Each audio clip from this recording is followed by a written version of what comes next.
The radio call came in at 4:47 in the morning, and the dispatcher said it like she was reading a grocery list. She said there was something on the highway. Just that. Something on the highway a few kilometers east of the Illecillewaet campground turnoff, and the plow driver who called it in had refused to approach the vehicle and was refusing to leave. She said he sounded shaken. She said she'd never heard Roy Melnyk sound shaken about anything in 11 years of working dispatch, and she needed us out there. We went. Three of us in the sander truck because that's what was running, and that's what you send at 4:47 in the morning in February when the highway is a skating rink and the pass is doing whatever it wants. We had no idea what we were driving toward. We had no idea that by the time the sun came up over the Selkirks, every assumption any of us held about what shared this country with us was going to be dismantled piece by piece in the slush on the shoulder of the Trans-Canada. Before we get into it, let me know where you're watching from and if you've had an encounter like this. My name is Wayne Driscoll. I worked winter highway maintenance for the BC Ministry of Transportation out of the Revelstoke Depot for 22 years, starting in 1989. I was crew lead for the last 9 of those years, which meant I was the one who got the calls nobody else wanted, and I was the one who had to write the reports nobody ever fully believed. I know these mountains. I grew up in Revelstoke, left for 2 years to work a mill in Prince George, came back when my father got sick, and never left again. The Selkirks and the Monachees are the landscape I see when I close my eyes. I have worked every condition those mountains can produce. Whiteout conditions on Rogers Pass where you're navigating by the delineator post because the road itself is invisible. Avalanche debris 3 meters deep across both lanes at 1 in the morning. Black ice so clean and clear you don't know it's there until the truck starts moving sideways. I have been in situations that could have killed me and my crew, and I have written them up in the incident reports and moved on. I have not moved on from February 19, 1998. Revelstoke is a small city, about 11,000 people depending on the season, pressed into the narrow valley where the Columbia River bends north and the Illecillewaet River feeds into it from the east. The mountains start immediately. There is no gentle transition from town to wilderness in Revelstoke. You drive 2 minutes in any direction and the terrain is already telling you that it is in charge. I grew up understanding this as you understand things that were present before you arrived and will remain after you leave. The mountains here are not scenery. They are the operating conditions. My father worked the mill in town for 31 years. His father had worked in the rail yards before that, the Canadian Pacific Main Line that runs through Rogers Pass being the reason Revelstoke existed as anything more than a survey point on a map. 3 generations of our family had lived alongside the infrastructure that crossed those mountains, and what that gives you over time is a specific kind of literacy. You learn to read the country like a sailor reads water. You know what certain cloud formations over the Selkirks mean for the pass in 6 hours. You know what the smell of the air before a heavy snowfall feels like in your sinuses. You know which approach roads will close first and which ones the crew can keep open longest. And you know this not from any manual, but from years of paying attention to the same landscape in every possible condition. I am telling you all of this because what happened on that February morning was not something that happened to a naive person encountering the mountains for the first time.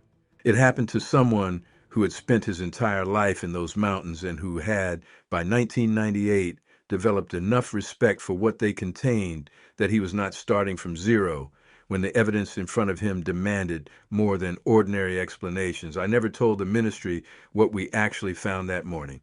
The report I filed described an injured transient male, unknown identity, suffering from severe hypothermia, transported to Queen Victoria Hospital in Revelstoke. That's what the report says. That's what 3 of us agreed to say before we drove away from that shoulder, before the sun was fully up, before we had processed 1/10 of what we had seen.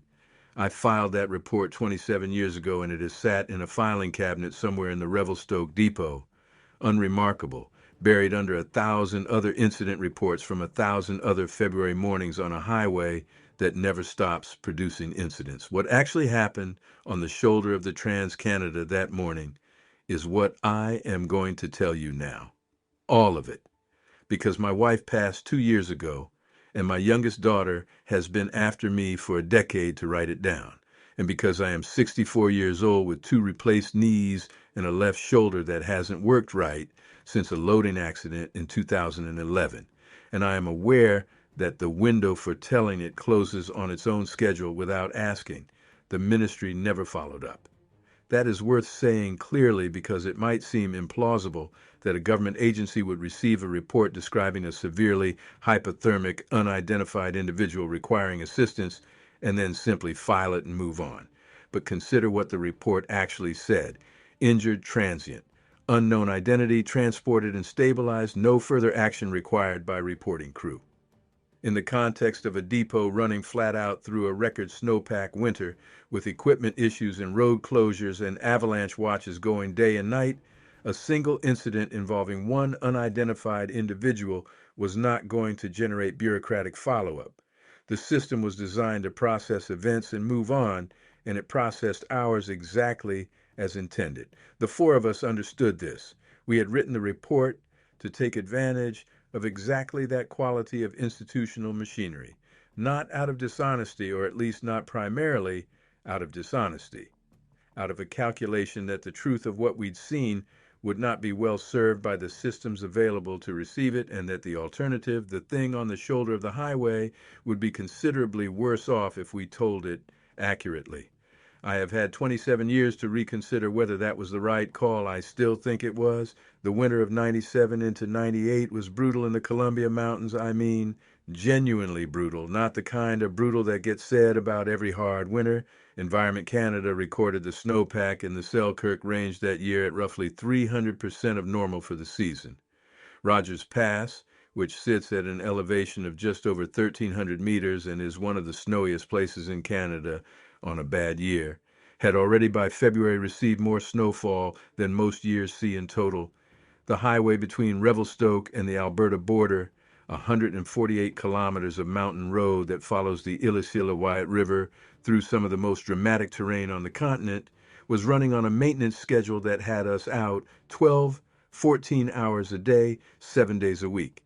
Rest was what you got between. Quick thing before we get into it. I have a book coming out. It's called the Bigfoot Codex. It's a compilation of all my research and findings. It's kind of my baby. So if you want to check it out, links down below. And let's get you back to the video. Pass is not a place that is easy to explain to someone who hasn't been there. The Trans-Canada Highway through the pass was completed in 1962, making it the first all-weather road link through the Selkirk Mountains, and the engineering required to keep it open is ongoing and continuous. The pass sits at an elevation of about 1,320 meters, surrounded by peaks that climb to over 3,000 meters, and the avalanche paths that descend from those peaks onto the highway and the rail line below are among the most extensively studied in the world. There are more than 130 identified avalanche paths in the Rogers Pass area. At any given time in winter, the conditions in multiple zones are being monitored, and the Parks Canada Avalanche Control Program, which has operated since 1961 using a combination of artillery and helicopter-deployed explosives, is one of the most sophisticated avalanche management operations anywhere on the planet. The control program uses a 105 millimeter howitzer positioned at Tupper Creek, and during active cycles, they can run several days straight, bringing down slides in controlled conditions to reduce the natural release risk. When you work that corridor in winter, the sound of artillery becomes as ordinary as a truck engine. You hear a distant concussion, you check the zone on the radio, you wait to see if the road needs to be cleared, and then you go back to whatever you were doing. It becomes background, routine. What is not routine is what happens in the high terrain above the artillery zones when those blasts go off. The controlled blasts are targeted, but the shock waves travel. They travel through the snowpack in directions that the targeting can't fully predict, and they travel through the rock and the timber in ways that a resident of those mountains, a resident without maps or protocols or radio contact, would experience very differently than a crew sitting in a warm truck on the highway waiting for the all clear. In a winter of 300% snowpack, when the natural slide paths were already loaded past their historical patterns, the disruption from the control program would have been significant beyond anything the standard winter season produced. The entire high country was in motion. I thought about this often in the weeks after the encounter. I thought about what it meant to live in that terrain in that winter. Not to visit it, not to work on its edges the way we did, but to actually live in it, to navigate it daily, to understand it through direct, continuous experience, through direct, continuous experience. And I thought about what a winter like that one would force any mobile, intelligent being to do. You would move down, you would have to. The high ground would become untenable, and the valley corridors, as exposed as they were to the human infrastructure, would be the only passable routes. The crew that responded that February morning was three of us: me, Wayne Driscoll, crew lead, Terry Asachak, who had been with the depot 12 years and who was the best equipment operator I have ever worked with, and Dale Fossen, who was 4 years in, 26 years old, and still in that phase of the job where he thought the worst thing the highway could throw at him was a transport truck, jackknifed across both lanes at a blind curve. Terry was at the wheel of the Sander truck. I was in the passenger seat with the radio on my knee. Dale was in the back, half asleep, with his head against the window and his breath fogging the glass. Terry Asachak and I had worked together for going on 8 years by that February. We'd met in his first week at the depot when he'd been hired as a general laborer, and I'd been tasked with training him on the Sander unit. He was 34 then, a big man who moved with the deliberate efficiency of someone who had spent years in environments where a careless movement was a serious mistake. He'd grown up in Chetwynd, in the Peace River country of northeastern BC, and before the depot, he'd worked a decade in the oil patch out of Fort St. John, and before that, a stretch of logging around Mackenzie. He was the kind of man who was most comfortable when the work was hard and the conditions were bad, not because he enjoyed suffering, but because hard conditions were where he felt the clearest. Everything unnecessary fell away. He told me once that he'd never felt as sharp as he did running a plow in a whiteout at 3 in the morning, which I understood because I'd felt the same thing myself. What I didn't know about Terry until much later was the Chetwynd piece of his background. His grandfather, Mykola Asachak, had trapped the Peace River country for 30 years before his eyesight failed, and Mykola had carried a set of stories about the bush that his family had listened to without fully absorbing, as families listen to old men's stories. Terry had told me a few of these over the years casually, as you mentioned, things that belong to a category you've labeled family mythology and left comfortably vague. I had not paid them particular attention. I would, after February, pay them considerably more. Dale Fossen was a different kind of person. He was young for the work, 26 in that winter, and he had come to the depot by a route that was more direct than most. His family ran a grain farm east of Edmonton, and Dale had worked equipment since he was 12, which meant by the time he arrived at the Revelstoke depot, he already had a decade of practical mechanical knowledge and zero hesitation around large machinery. What he lacked was the particular psychological adjustment that long-term mountain highway work requires. You have to make a kind of peace with the fact that the highway is never safe. Not entirely, not in winter, and that the best you can do is manage the risk down to acceptable levels and stay alert. Some people never make that peace. Dale was in the process of making it, and he was doing it the right way, which is to say he was scared of the right things and not scared of the wrong ones. Roy Melnyk I've already described as a big man, but I should add that Roy's size was not the most significant thing about him. What was most significant was his patience. Roy had a quality of stillness that I've only seen in people who have spent years doing work that requires waiting. Search and rescue work does that to you. You wait for weather windows, you wait for the dog to pick up a scent, you wait in a base camp while a team works a dangerous slope you can barely see. Roy had been in the Revelstoke Search and Rescue Association for 17 years by that February, and he had developed the particular composure that comes from having been in situations where panic is actively counterproductive. When Roy had called in the report that morning and then gotten out of his plow and stood on the highway shoulder in a February storm rather than staying in the cab, I understood that he had made a decision. He had decided the situation required a witness, and he was going to be one. We knew the stretch of highway the dispatcher had described. The Illecillewaet campground turnoff is roughly 22 kilometers east of Revelstoke in the lower section of the valley, where the river bends close to the road and the old-growth cedar and hemlock press right up to the shoulder on the south side. In summer, it's stunning. In February at 5 in the morning in a storm, it's a dark tunnel of blowing snow and black timber and the occasional glare of a delineator post catching your headlights. We had plowed that section maybe 6 hours earlier in the previous shift. The drive out was about 12 minutes. Terry ran the sander at highway speed, which was faster than conditions strictly warranted, but the urgency in the dispatcher's voice had come through clearly enough that none of us suggested slowing down. The storm was running hard out of the northwest, which meant it was coming off the Monashees and funneling down the Illecillewaet Valley with the compression effect that narrow mountain terrain produces. Wind that might be 30 kilometers per hour on open ground doubles and triples in a valley corridor with steep walls on both sides. The slush was laying down thick and wet, the kind of storm that burns through sand faster than you can replenish it because the sodium chloride washes away in the melt before it can do its job. I remember watching the delineator posts come up in the headlights and fall back into the dark behind us, one after another, the rhythmic appearance and disappearance of those orange stakes, the only real navigation you had on a night like that. The road itself was lost in the slush and the blown snow. You drove the delineators and trusted the road was where it had been on your last pass. Usually it was. The Illecillewaet campground is closed in winter, the access road gated, and the area around the turnoff is typically empty. In summer, it's a busy provincial park facility, people in tents and RVs using it as a base for hikes into the Illecillewaet Glacier and the Great Glacier Trail systems, the old-growth forest along the river pulling in hikers who want the old growth rather than the alpine.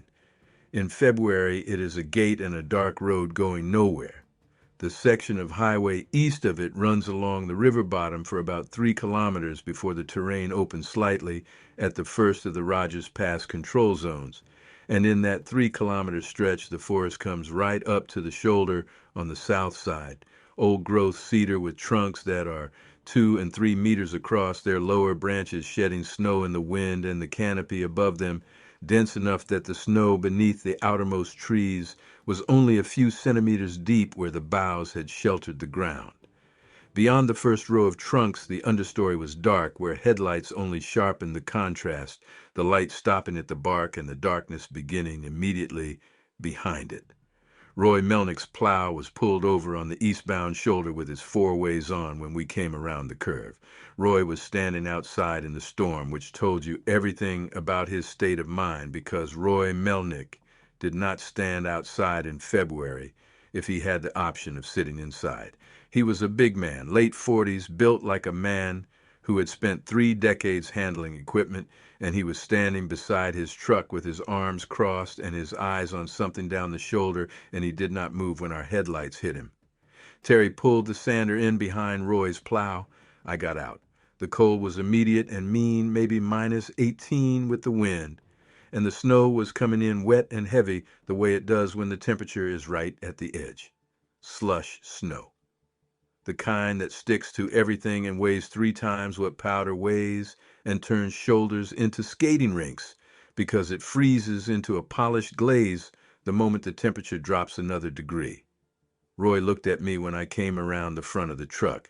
He's got a face that doesn't show much after 30 years of dealing with whatever the highway serves up. That night his face was showing something. I didn't have a name for the expression at the time. Looking back, I would call it a man checking whether his own perception could be trusted. He said, "Wayne, there's something in the ditch." I said, "Somebody go off the road?" He said, "No, there's no vehicle. It's on the shoulder. It walked in from the trees." He said, "Walked." He said it carefully, like the word was heavier than usual and needed to be set down gently. I grabbed my flashlight and went to the edge of the shoulder. The ditch on the south side of the highway there is maybe 2 meters deep, a runoff channel that in February fills with snowmelt and slush and whatever the plows throw off the lanes. Below the ditch, the terrain drops away steeply into the river valley and the timber closes in immediately. You can't see more than 20 meters into those trees even in daylight. At 5 in the morning in a February storm with slush, snow coming sideways, you can see the first 2 rows of cedar trunks and nothing else. My flashlight beam swept down the shoulder. The slush on the shoulder was disturbed, churned up, and there were marks in it that I registered before I understood what I was registering. The marks were too large to be boot prints. They were shaped like boot prints, roughly, in the sense that they were oval and they had a toe end and a heel end, but the scale was wrong. Each one was probably 60 centimeters long and 30 centimeters across, pressed deep into the slush, deep enough that whatever made them was carrying considerable weight. They came out of the ditch, crossed the shoulder, and led to a shape on the gravel margin between the shoulder and the guardrail. I walked toward the shape. I crouched beside the nearest print. The flashlight at close range gave me enough to read it carefully, and I read it as I'd been reading terrain my whole working life, not jumping to interpretation, but taking in the details first. The slush at the bottom of the print was compressed uniformly, which told me the weight had been distributed evenly across the foot, not concentrated at the heel the way a running stride loads, not tipped to the outside the way an injured gait compensates. The being that made this print had been walking, not running, not lurching, walking with a steady, measured pace in the middle of a highway snowstorm at night. The depth of compression was considerable. I pressed my own gloved hand into the slush beside the print with my full body weight behind it and sank about 2.5 centimeters. The print had sunk close to 5. Whatever produced it weighed something in the range of twice what I weighed, and at that point in my career I was 210 pounds. The toe impression was the part that held my attention longest.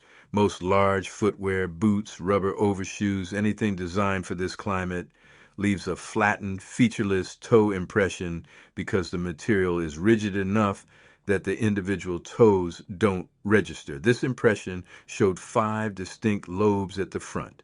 Not sharply defined, the slush was too soft for sharp definition, but clearly present, each lobe slightly separated from the others, the outermost smaller than the inner ones, the arrangement consistent with a hand-like toe spread.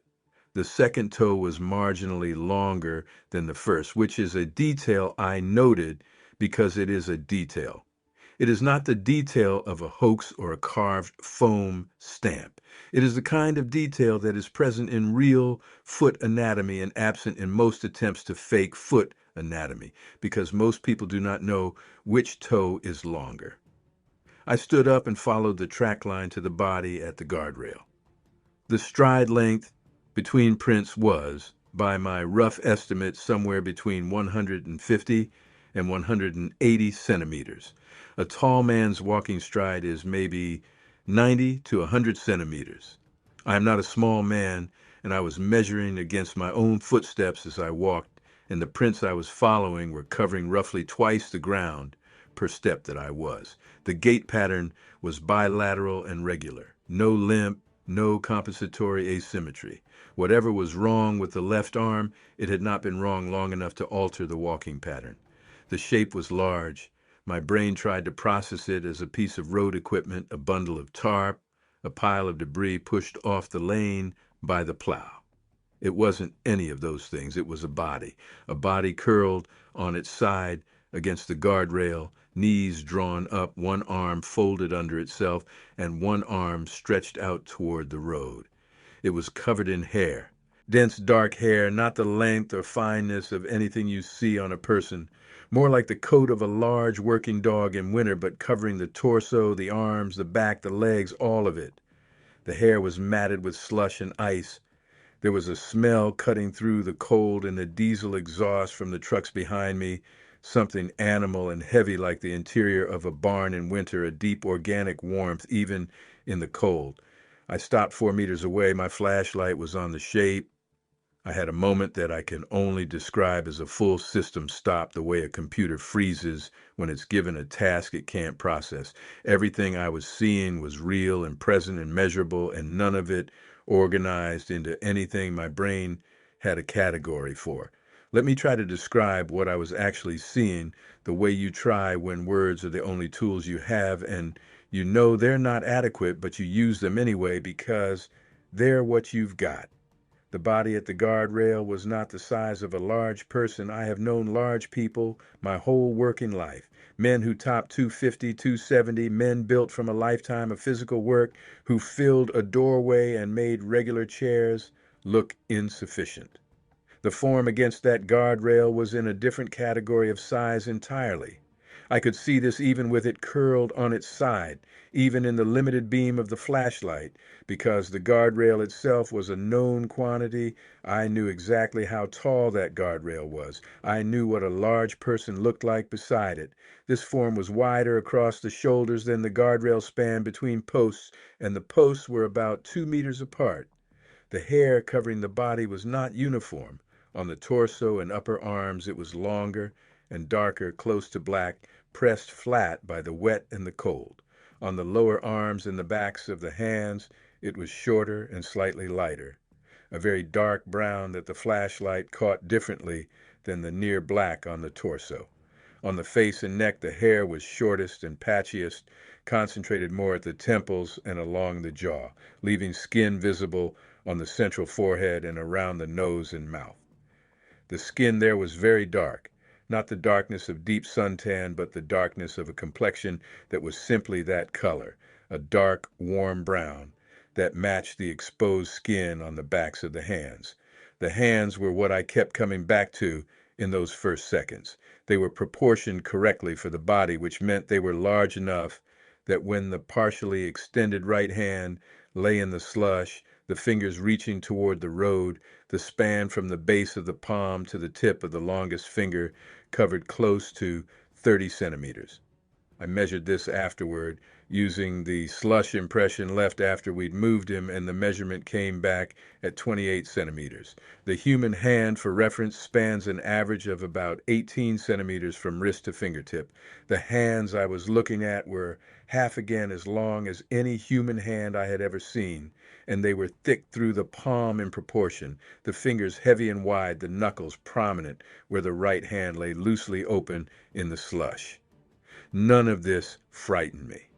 I want to be clear about that because I think it surprises people when I say it. I should have been frightened. Every response I had ever been trained to have, every instinct developed from 30 years of working around large equipment and dangerous terrain and occasionally aggressive people, should have been screaming at me to back away, to put distance between myself and that much unknown weight. Instead, what I felt was a quality of attention so intense it had crowded everything else out. The fear was there somewhere. I found it later, mostly in the way I had trouble breathing normally for several minutes after we got back in the truck. But in the moment, standing 4 meters from that guardrail with my flashlight on the form, what I felt was concentration. Like every trained response I had ever developed was pointed at the same target and waiting for information. Then the shape moved, not violently, not fast, a slow, shuddering movement, the way a person who is very cold and very exhausted moves. The arm that was stretched toward the road pulled back. The torso shifted, a head lifted slowly and turned toward my flashlight beam. I have told this story 3 times in my life before tonight. Once to my wife Marion the week after it happened because I couldn't sleep and she needed to know why. Once to Terry Asachak 6 months later when he called me at home in the middle of the night and said he'd been thinking about it and needed to talk. And once to my daughter Claire 2 years ago when she drove up from Kamloops after her mother's funeral, and we sat at the kitchen table for a very long time, and she asked me what I'd been carrying. I have told it 3 times, and each time the moment I describe what I saw when the head turned is the moment the words stop working properly. Not because the memory is unclear, it is not unclear. It is the clearest memory I have, clearer than my wedding day, clearer than the day my daughters were born, clearer than anything else that has ever happened to me. The clarity is the problem. The clarity is what makes language inadequate. The face was not a human face, and it was not an animal face. It occupied some territory between those two things that has no name and no recognized existence. The features were large and heavy, a broad flat nose wider across the nostrils than a human face is wide between the eyes. A pronounced brow ridge that jutted forward and cast the deep-set eyes in shadow, even in the direct beam of my flashlight. The jaw was wide and the chin was heavier and more squared than a human chin. The skull behind the face was larger than a human skull, with a slight sagittal rise along the crown. The skin I could see on the face and the backs of the hands was dark brown, almost black, with the same close-cropped hair I'd seen on the body growing in lighter patches on the cheeks and brow. The eyes were what made me stop breathing. They were dark brown, very dark, and they reflected my flashlight beam the way eyes catch light in the dark, not with the flat shine of an animal's tapetum lucidum, but with the wet intelligence of eyes that were looking at me and processing what they saw, looking at me and deciding something.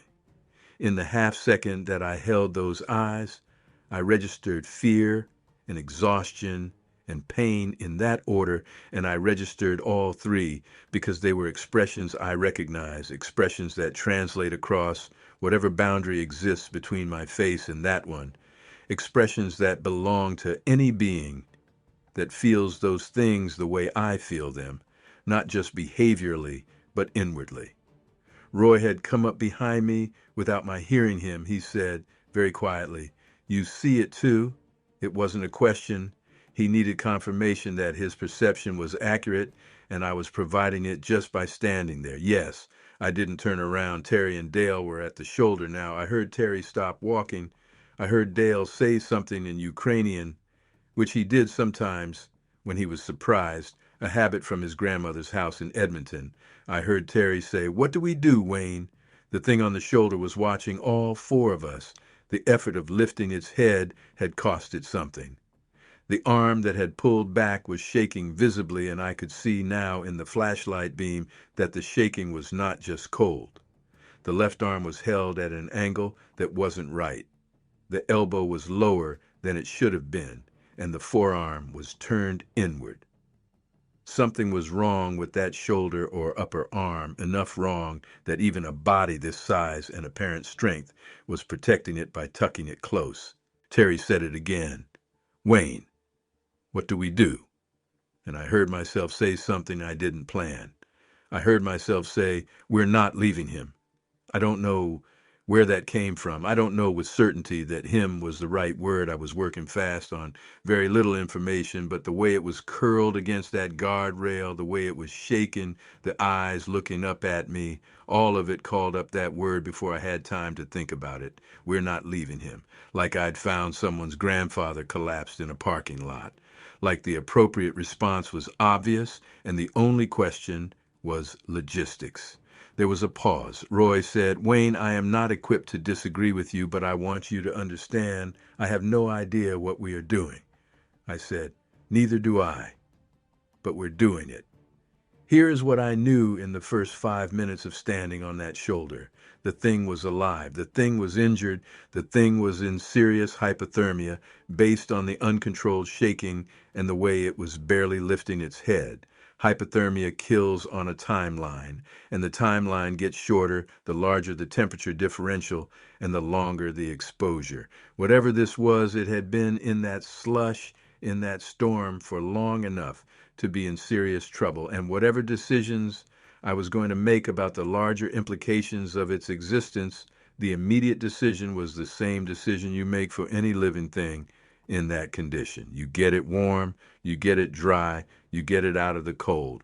The logistics were the problem. The sander truck has a crew cab, which means theoretically there's a back seat, but the back seat on our truck was buried in equipment, spare PPE, sand samples, and 3 weeks of accumulated coffee cups and work orders because the cab was also our mobile office.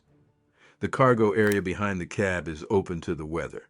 The plow cab, Roy's vehicle, was a single bench with no rear seat at all. Terry solved it without being asked. He went back to the sander and started pulling things out of the back seat and stacking them on the shoulder in the snow. He did it efficiently and without comment, which is why Terry Asuchak was the best person on that crew. He identified the problem and removed it. The question was how to move him. I had 4 people, and a body that, even curled on its side, occupied the space of something considerably larger than any person I had ever had to assist. I couldn't estimate weight. I couldn't estimate height from the curled position. What I could see was that the arms were long, proportionally longer than a person's arms, and that the hands, even curled weakly against the torso, were large enough that one of them could have covered both of mine. I crouched down to the level of his head. He watched me come down. The shaking was constant now, a deep rhythmic trembling that I could feel in the guardrail when I touched it for balance. I said, "We're going to help you. We're going to get you warm." I said it the way you say things to an injured person when you don't know how much they understand, and you want them to understand as much as possible, calm and clear and without any of the fear that was running through me, at full volume. His eyes stayed on my face. The shaking continued, but he didn't move away from me. I put my hand on his upper arm, the good one, the right one. The hair was wet and cold on the surface, but the skin beneath it was warm, warmer than I expected, warm enough that I pulled my hand back instinctively and then made myself put it back. Even in hypothermic distress, the core temperature was radiating out. Whatever this species ran at baseline, it was above ours, and the cold had been fighting that furnace for hours before we arrived. How long he'd been on that shoulder or in the timber before the shoulder, I couldn't say. Roy had come through that section 4 hours earlier on the previous plow run and had seen nothing. I looked back at the crew. Terry was ready. Dale was standing with his hands at his sides and an expression on his face that I recognized as a young man physically preventing himself from running. Roy had his arms crossed and was watching the proceedings with the look of a man who has decided that whatever is happening is above his pay grade, but that he will do whatever is required. I said, "Roy, take the right side. Terry, take the left. Dale, I need you on the legs." Dale said, "The legs." I said, "The legs." He moved. Getting him upright was not like getting a person upright. A person in distress has instincts that work with you, grabs for your arm, tries to use their own legs. He tried. I'll give him that. When Roy and Terry got their shoulders under his arms, he made an effort to push with his legs, but the left arm wasn't loading properly, and it was throwing the whole left side of the effort off. He made a sound when Roy's grip hit the left shoulder, a short, sharp exhalation, not a word, not a vocalization with any structure, just the sound of something absorbing pain. Roy pulled his grip wider immediately, avoiding the shoulder, and I saw that Roy understood what was happening because Roy had helped carry injured people before, and he knew the sound of pain, and he knew how to adjust. We got him standing. Standing, I got the first real sense of his size.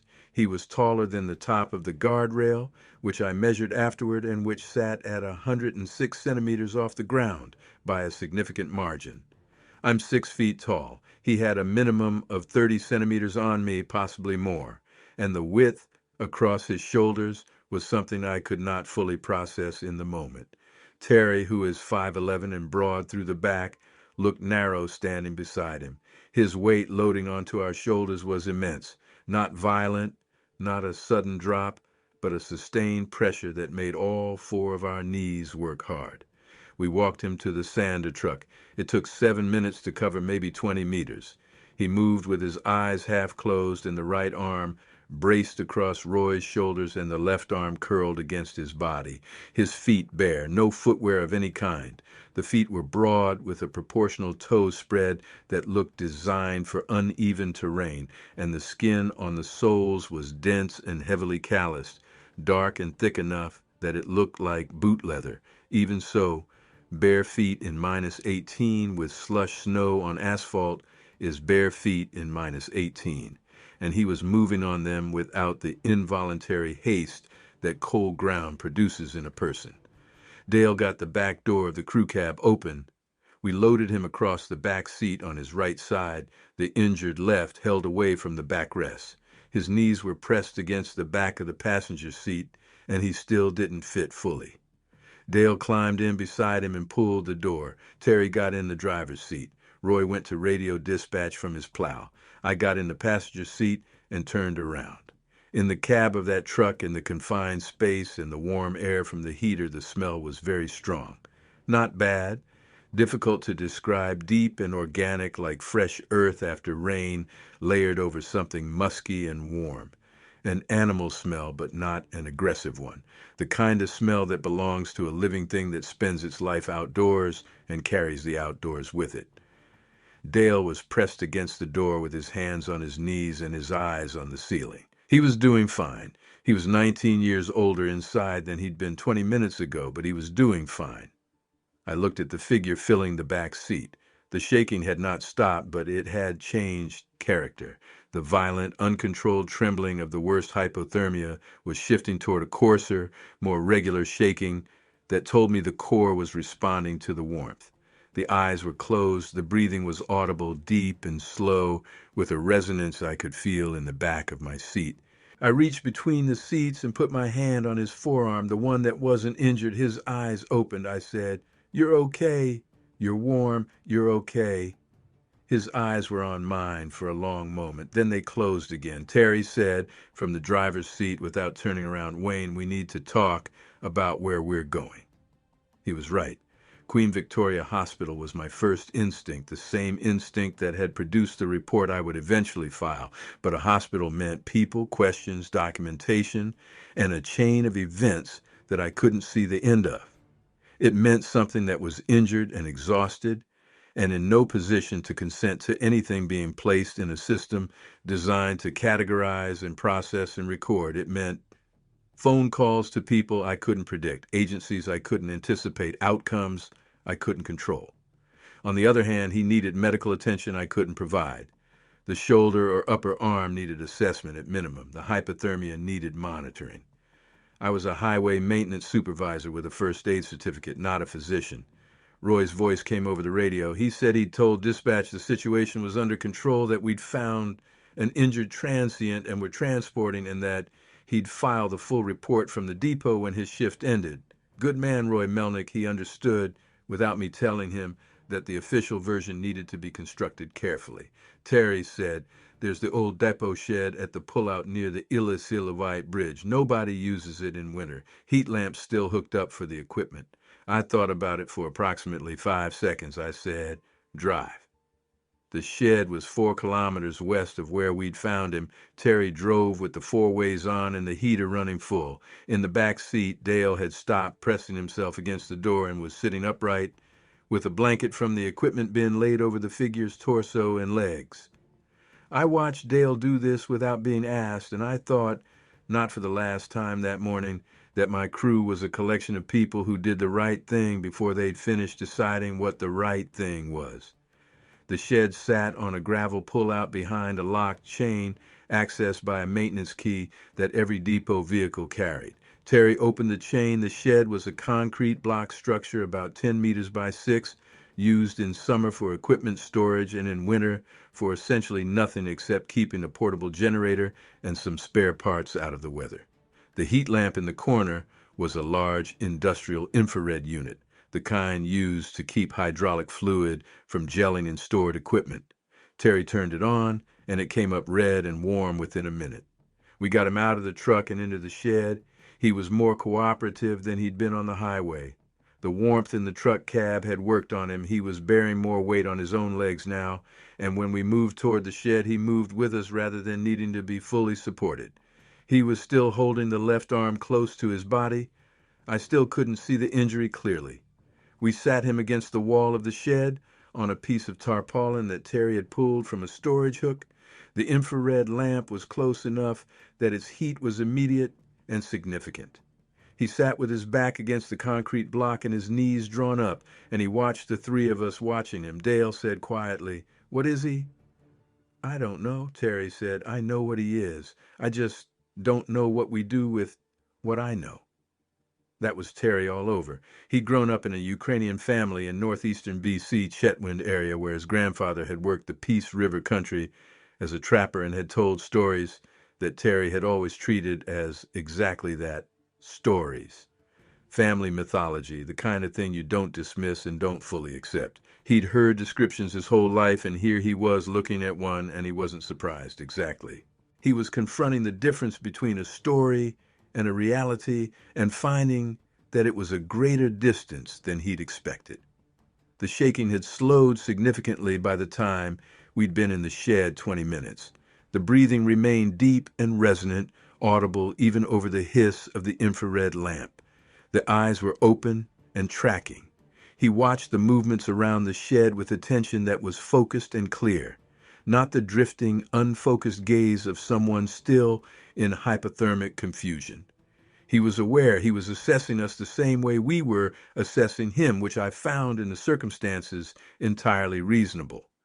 The 20 minutes we waited in the shed while the infrared lamp worked were the longest 20 minutes I have spent in my professional life, and I have spent professional time in some lengthy situations. There was a period in 2001 when I sat in a stranded truck on the highway for 9 hours during a multi-vehicle avalanche closure, waiting for equipment services to get a replacement vehicle up from Revelstoke. 9 hours. I read the same parts manual 3 times. I cannot tell you how long those 20 minutes in the shed felt. Part of it was the simple strangeness of it. The 4 of us were arranged in a rough semicircle around the figure against the wall, not blocking the exit, not crowding, giving as much space as the shed allowed. And he was watching us with that alert, unhurried attention. The watching was not threatening. It was evaluative. Each time one of us moved, shifted weight, reached into a pocket for a hand warmer or checked a radio, his attention tracked the movement and held it for a moment and then returned to a broader, encompassing scan of all 4 of us together. He was reading us. He was compiling information about us with a patience and a thoroughness that told me, in the manner body language delivers things before your analytical mind processes them, that he was good at this, that reading the intentions of other beings was practiced lifelong work for him. His hands were at his sides, the left cradled slightly against his thigh.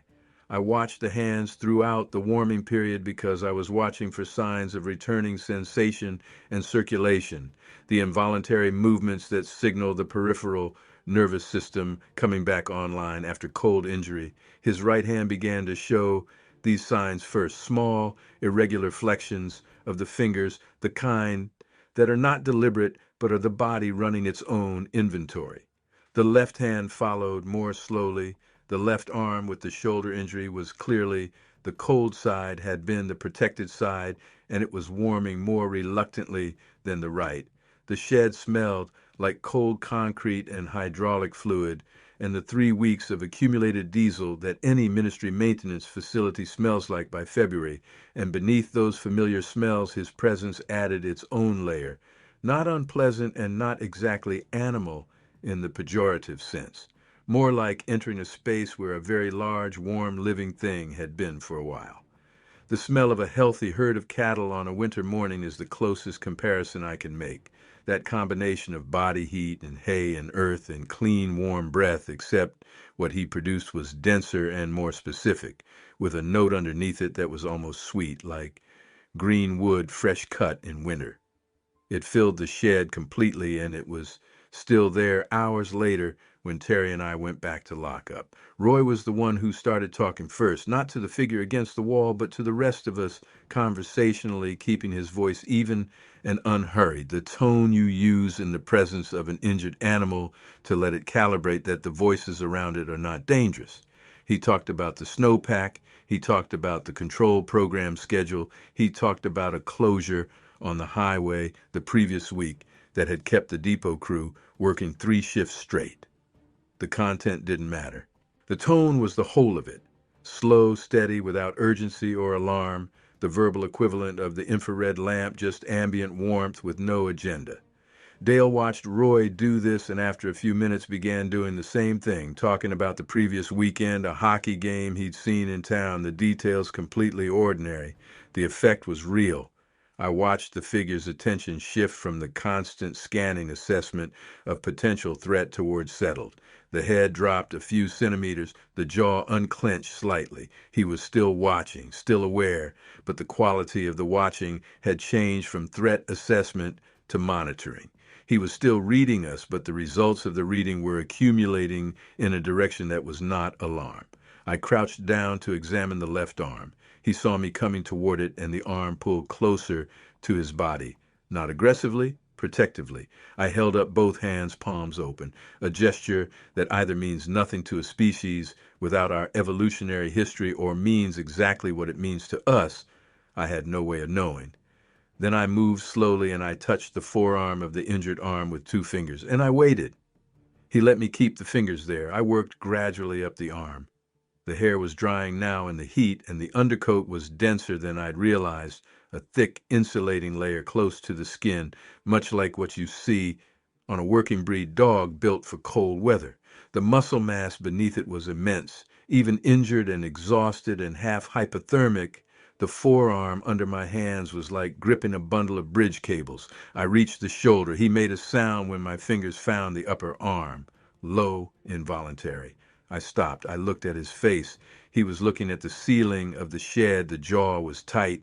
He was managing pain the way people manage pain when they're trying not to show it, which is to say, he was showing all of it while trying to show none of it. The shoulder joint was dislocated. I was reasonably sure of this. The normal contour of the shoulder, that rounded definition where the ball of the humerus sits in the socket, was gone on the left side.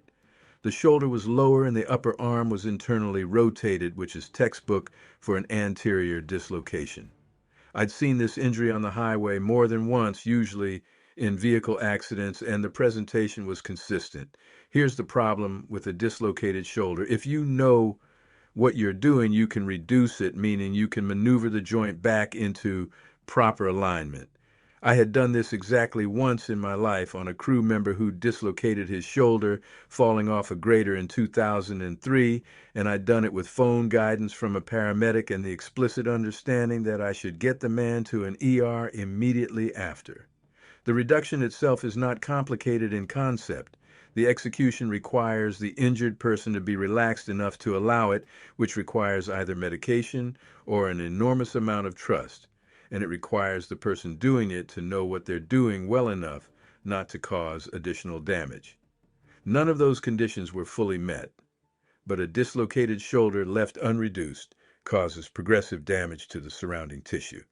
And the nearest person with the training to do it properly was at Queen Victoria Hospital in Revelstoke, 40-odd kilometers west, on a highway in a February storm. I looked at him. I said, "I'm going to try to fix your arm. It's going to hurt for a second, and then it'll hurt less."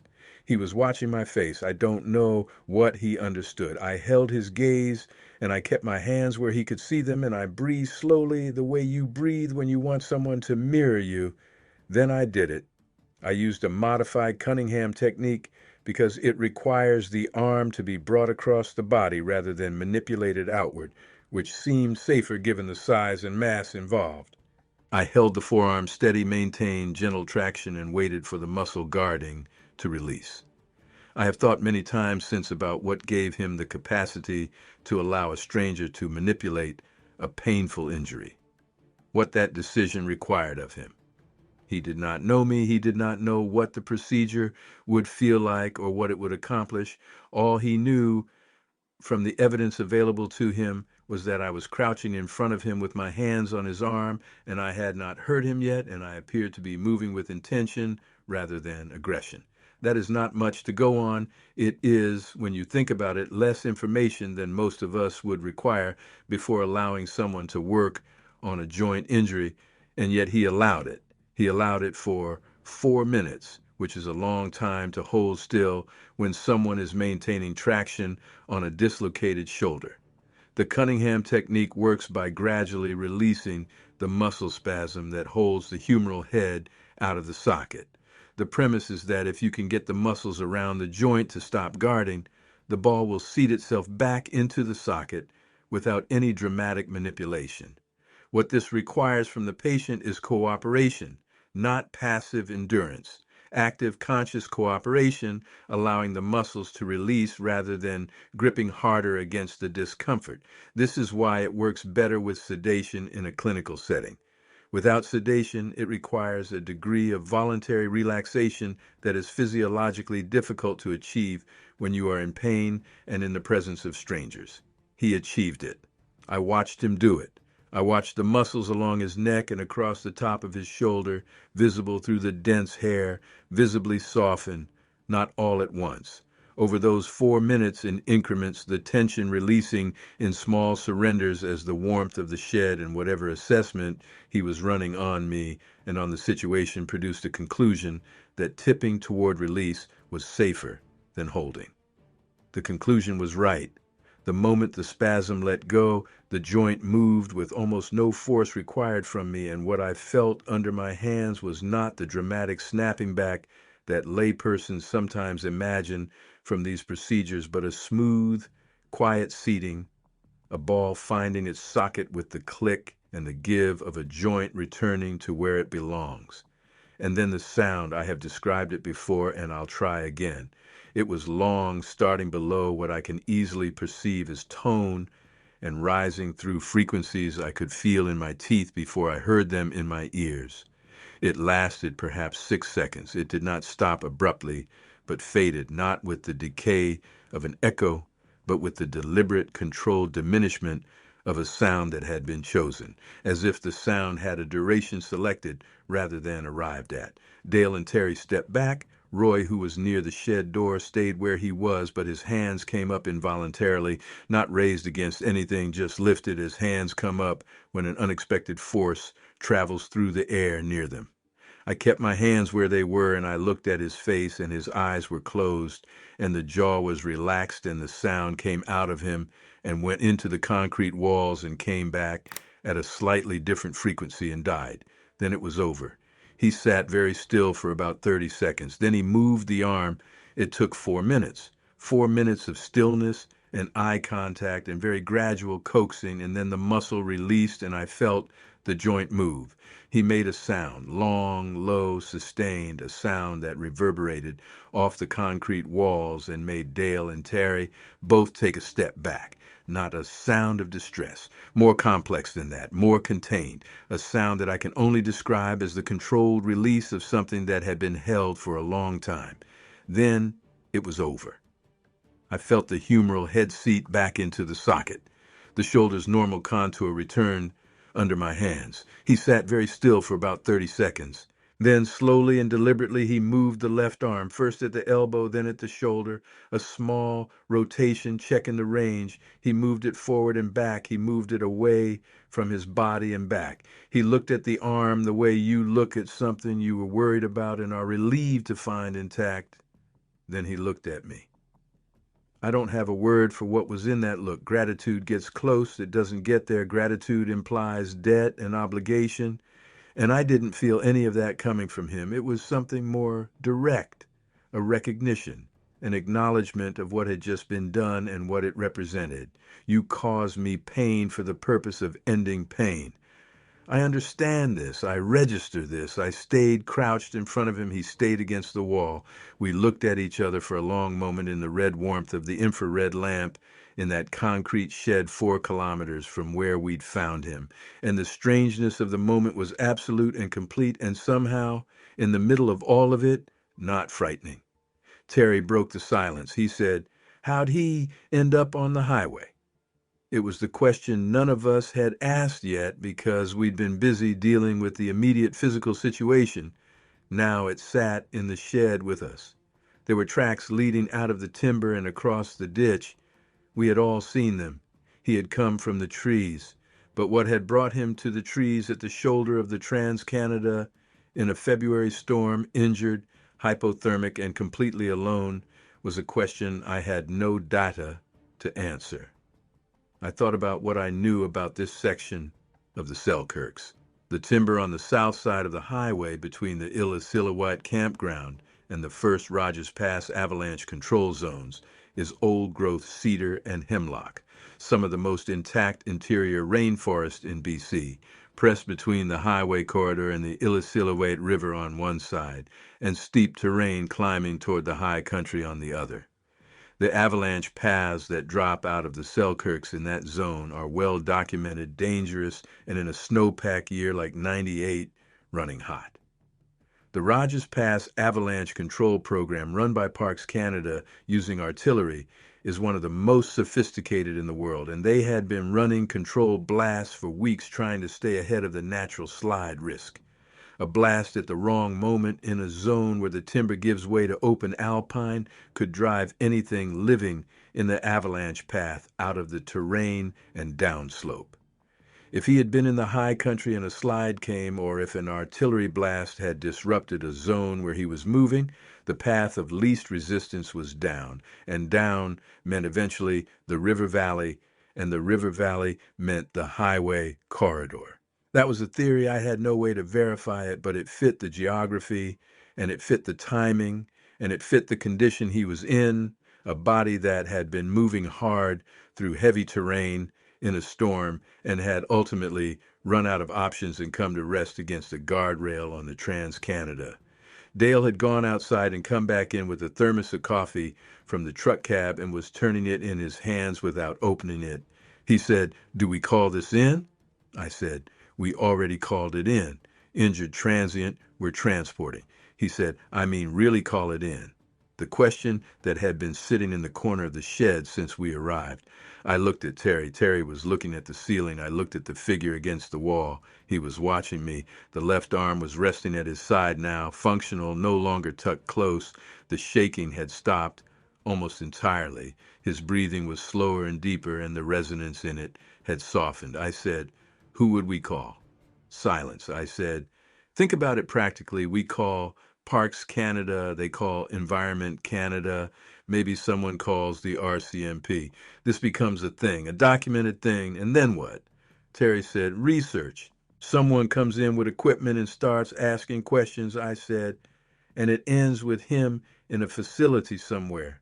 More silence. Dale said, "He didn't ask to end up on our highway." No, he hadn't. Roy came into the shed. He'd parked his plow and walked the 400 meters from the highway entrance. He stood in the doorway and looked at the figure against the wall for a long moment. Then he said, "He's better." I said, "Yes." Roy said, "You reduced the shoulder?" Yes, I had. Roy nodded. He had been a volunteer first responder for 17 years with the Revelstoke Search and Rescue Team, and he recognized a reduction when he saw the result of one. He said, "Good."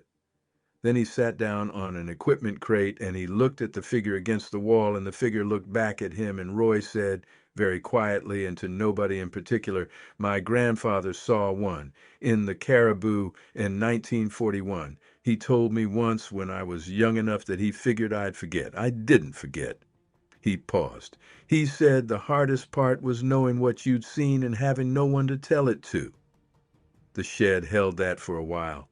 The storm was still running outside. I could hear it in the ventilation gaps at the roofline, the wind pulling through the Illecillewaet Valley and throwing slush at the concrete walls. Inside, the infrared lamp was doing its work. The air in the shed was warm enough now that I'd unzipped my jacket, and the figure against the wall had stopped shivering entirely. Around 6:15, something shifted. He stirred. Not the involuntary movement of someone half conscious, but a deliberate repositioning. He drew his legs under him, slowly, carefully, testing each joint as he went. He got to one knee, he paused there, then he pushed to standing. Standing in the shed, he was at the ceiling panels. The shed interior was 3 meters high, and he cleared it by maybe 30 centimeters. He stood in the red warmth of the lamp with his head slightly bowed and his shoulders square, and he was the largest thing I have ever been in a room with. He made the shed feel like a closet. He looked at each of us in turn, Roy, Dale, Terry, me, stopping on each face for a beat, the same focused attention he'd had against the guardrail. Then he moved toward the door. Roy got there first and opened it, not to stop him, to open it. standing in the doorway with the gray February dawn behind him and the shed behind us and the four of us arranged between those two things. He filled the frame and restructured everything. The doorway was standard ministry construction, 210 centimeters high and 100 centimeters wide, built to accommodate large equipment and large people. He stood in it, and the frame was not adequate. He had turned sideways when he rose to move through the shed, not ducking but angling his shoulders, and in the doorway he was angled again, his right shoulder toward the outside and his left toward the interior. And still his width was filling most of what the door offered. The dawn light hit the hair on his right shoulder, and I could see for the first time in daylight what I had only seen in flashlight and infrared red. The hair was dark brown, very dark, but not black, and in the weak February morning light, it had a texture to it that was neither the flatness of an artificial material nor the uniform softness of something like sheep's wool. It was coarse and directional, the individual strands aligned in overlapping layers like the feathers on a large bird, each strand shedding water off the one beneath it, the whole arrangement built for weather, clearly functional and clearly adapted. The undercoat was still visible at the edges, the shorter, denser layer that had kept his core temperature alive through whatever he'd been through in the high country. It was matting slightly as it dried, becoming fuller, and in that morning light I could see the dimension of it clearly for the first time. He was not lean, he was not the wiry, long-limbed figure that some accounts describe. He was built the way mountain terrain shapes things that live in it for generations. Deep through the chest, wide through the hips, the mass distributed for warmth retention and endurance rather than speed, the architecture of a being that had been selected for survival in conditions that killed most things that weren't selected for exactly this. He stood in the doorway for perhaps 15 seconds. Then he turned back once, that single look I have spent 27 years parsing, and then he stepped through the door and down the two concrete steps onto the gravel pullout, and he walked east along the pullout toward the slope that dropped down to the river. He did not look back again. His stride was long and unhurried and perfectly even on both sides, the left arm swinging with the same range as the right, the shoulder carrying its weight without compensation or hesitation. He went down the slope into the timber at the same pace. The cedars at the bottom of the slope were old enough and large enough that the first row of trunks was a wall from our viewpoint. He stepped between two of them and was gone. Terry said quietly, 20 minutes in a warm shed. I said, I thought so. He said, and then he just walked out into minus 18 like it was nothing. I said, that was what it looked like. Terry was quiet for a moment. Then he said, his grandfather would have had a lot to say about this morning. Roy said he would have. We stood in the doorway until the cold became a condition we had to address rather than observe, and then we went back inside and Dale opened the thermos. He stood in the doorway, and the February morning was lightening outside, the storm breaking a little, the sky above the Selkirks going from black to a deep gray blue. He turned back once, just once. He looked at me specifically, and I have parsed that look in my mind for 27 years without arriving at a complete translation. Recognition was in it, and more than that, an acknowledgement, except I don't think he owed us anything for doing what any decent person does when they find something alive and hurt in the slush. More like the acknowledgement of an encounter. We were here. This happened. You know this happened, and I know you know. Then he walked into the gray morning and went down the slope toward the timber and the river, and the snow closed behind him in about 40 meters, and he was gone. We stood in the doorway of the shed for a while without talking. The storm was picking up again, the window of lighter weather closing. In the east over the Selkirks, the sky was starting to differentiate into the subtle bands that mean sunrise is coming, though the sun itself wouldn't clear the peaks for another 2 hours. Terry was the first to speak. He said, I'm going to need more coffee. Nobody laughed, but nobody didn't laugh either. We went back inside, and Dale finally opened the thermos and poured 4 cups, and we sat in the infrared warmth, and we drank coffee, and we talked for about an hour. Not about what we were going to do. That was decided, not about what we'd seen because we all already knew what we'd seen. We talked about the logistics, the report, the tracks on the shoulder, which were going to be covered by the next plow run and by the storm anyway and wouldn't survive past morning. The fact that Roy's original dispatch call had already characterized the situation as an injured transient. Roy said, "He was an injured party. We provided assistance. He was transported." He paused. "Some details are going to be imprecise." "The details that matter aren't," Roy said. "No, they aren't." Dale said, "He's going to be okay." "The arm." "I thought so." Terry said, "What made the injury? Do you think?" "The dislocation was anterior, which usually means a fall or a blow from the front. Given the snowpack and the terrain and the avalanche risk that winter, my best guess was that he'd been caught in debris of some kind. Moving snow will dislocate a shoulder. I'd seen it in avalanche survivors." Dale said, "He was up in the pass." "I thought he had." "Yes," Roy said. "Then he came down." "He came back." I want to be precise about that because it matters more than anything else I'm going to tell you about the aftermath of that morning. He came back, and he came back deliberately, and the fact of his returning changed the shape of what happened in the depot shed from a single emergency into an encounter I had to find a new framework for entirely. It was 4 nights later. February 23rd, a Tuesday, the storm cycle finally breaking and the temperature dropping hard as the clear air moved in behind it. I was driving the last plow run of my shift, headed east from the Illecillewaet Bridge on the Trans-Canada, about 10 at night, the highway empty, and the delineators throwing orange light back at me in the headlights. I was tired in the specific way you get tired after a week of hard winter maintenance, where the exhaustion is in your bones rather than your muscles and sleep doesn't fully repair it. I came around the long left-hand curve east of the pull-out where the old depot shed sat, and my headlights caught a shape on the gravel shoulder. I pulled over.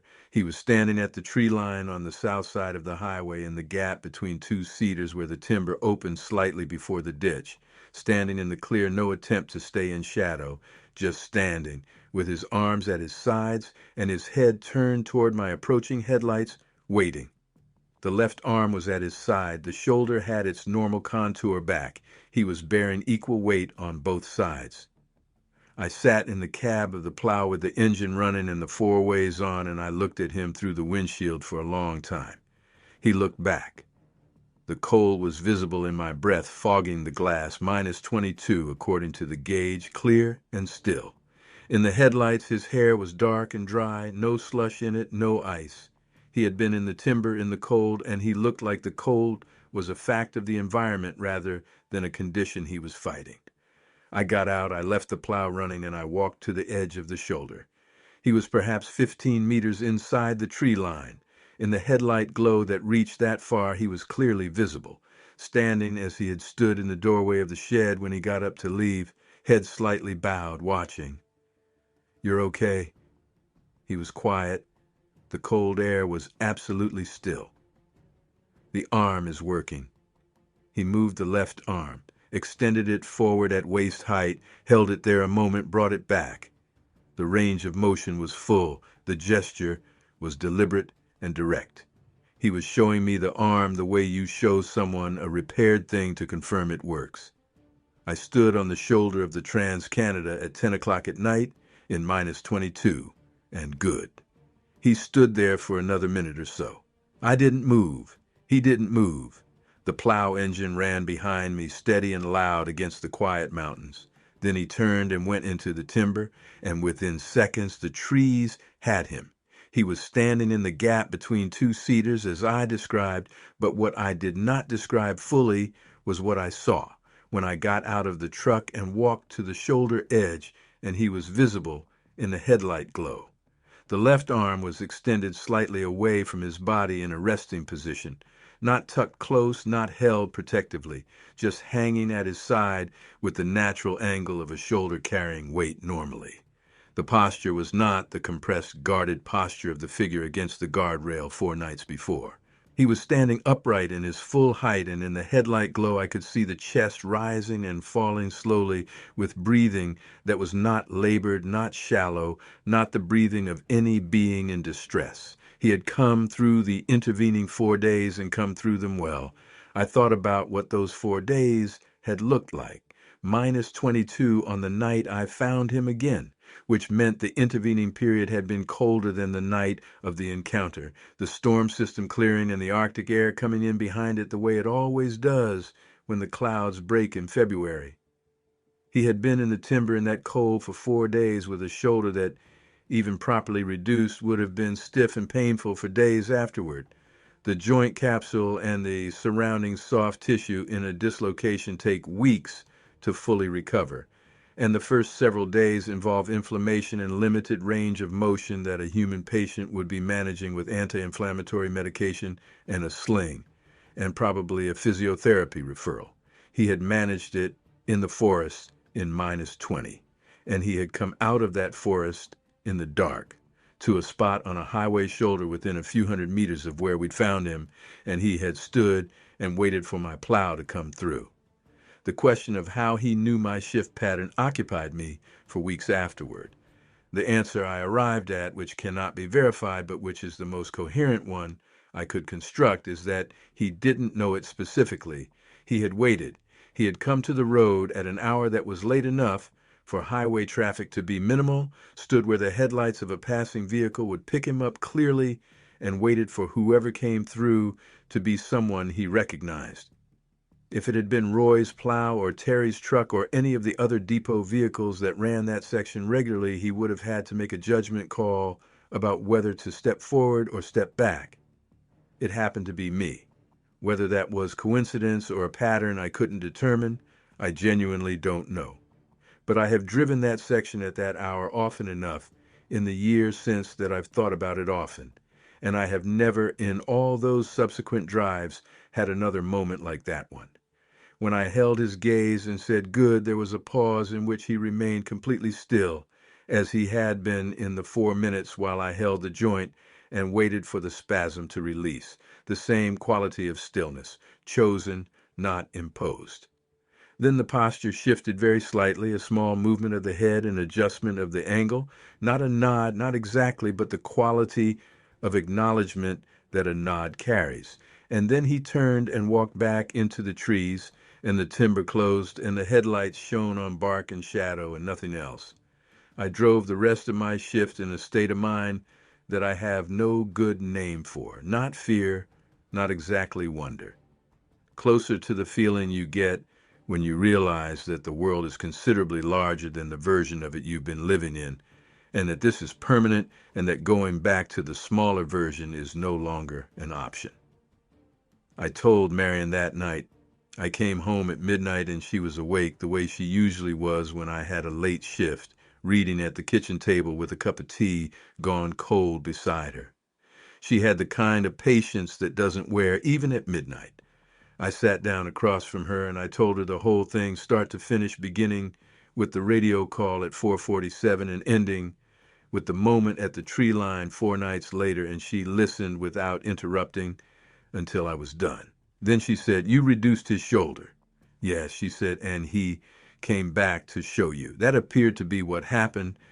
Marion was quiet for a while. She stirred her cold tea. Then she said, "Wayne, this is a big thing, I was aware. What are you going to do with it?" I didn't know yet. The 4 of us had agreed on the official version, and I wasn't going back on that, and that was probably the right call for reasons I could explain if she wanted, and she said she understood the reasons without needing them explained. She'd been a highway maintenance spouse for 15 years at that point. She understood that the people who work remote infrastructure learn early that certain things get managed informally because the formal systems aren't built for the actual complexity of what goes on out there. She asked if I was frightened. I thought about it honestly and said no. There'd been fear in the moment on the shoulder, the first look fear that comes from encountering something your brain doesn't have a file for, but once that passed, it hadn't come back. What replaced it was a feeling without a name, less about danger and more about responsibility.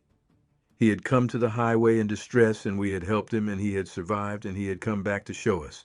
That created something between us, an obligation maybe, or the absence of one, which is also a kind of bond. Marion said, he trusted 4 strangers with his life. Yes. Then you can trust each other with his existence.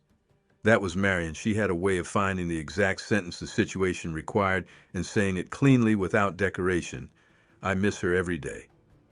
I called Terry the next morning. Terry had been thinking about the encounter the same way I had, from the standpoint of what we'd committed to and whether we committed to the right thing.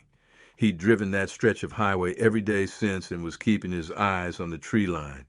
I told him about the visit 4 nights prior. He was quiet for a moment and then said, his shoulder. Yes. Terry said, he came back to show you the shoulder. Yes. Terry said, and that's something. It was. He asked if I thought there were others in the area in those mountains. I told him I had no way to know. He said he'd been thinking about the snowpack and the avalanche activity and whether the disruption that winter had pushed anything out of the high country, whether what we'd seen on the highway was one individual displaced from territory or something else. So had I. The Selkirk Mountains between Revelstoke and the Golden Corridor are some of the most complex avalanche terrain in BC. Rogers Pass alone averages more snow than almost anywhere in Canada. If there were a species living in that range using the high country in the way that the indigenous people of the interior had always known it could sustain, a winter of 300% snowpack would do exactly what Roy's grandfather's stories described. It would push them down. It would push them toward the valley corridors where the highway ran. It was Terry who found the tracks the following week. He was plowing the section east of the Illecillewaet campground turnoff early morning, and when the dawn came up clear and cold, he saw them in the snowbank on the south shoulder. A set of prints, 2 sets actually, walking parallel for about 60 meters along the shoulder before turning back into the timber. 2 different sizes, one significantly larger than the other. He called me on the radio and described them. He didn't use any identifying language. He said he'd found some unusual animal sign, and was I interested? I drove out. We stood at the shoulder and looked at the prints together. The larger set was consistent with what I'd seen 4 nights before. The smaller set was the same shape and proportion, but narrower, shorter, pressed less deeply into the snow. 2 of them, at minimum. Terry and I stood there in the cold morning with our breath coming in clouds, and neither of us said anything for a while. The smaller prints were not small in an absolute sense. They were still considerably larger than any human footprint, but relative to the larger set, the difference in scale was significant. Terry said, they were walking the shoulder. He was right. He said, not crossing it, walking it like they were checking it. I looked at the prints. He was right. The stride pattern wasn't the hurried crossing you'd see from an animal trying to clear an open exposure. It was a walking pace, parallel to the road, moving east. Checking the guardrail, possibly, the section of guardrail where we'd found him. I thought about that for a long time driving back to the depot. I thought about what it meant that 2 of them had walked the highway shoulder at the place where one of them had been found and helped 4 nights before.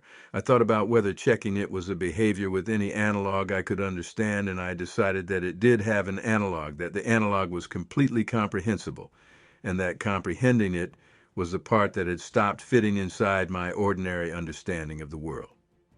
Terry and I spent close to 40 minutes at that shoulder on the morning he found the paired tracks.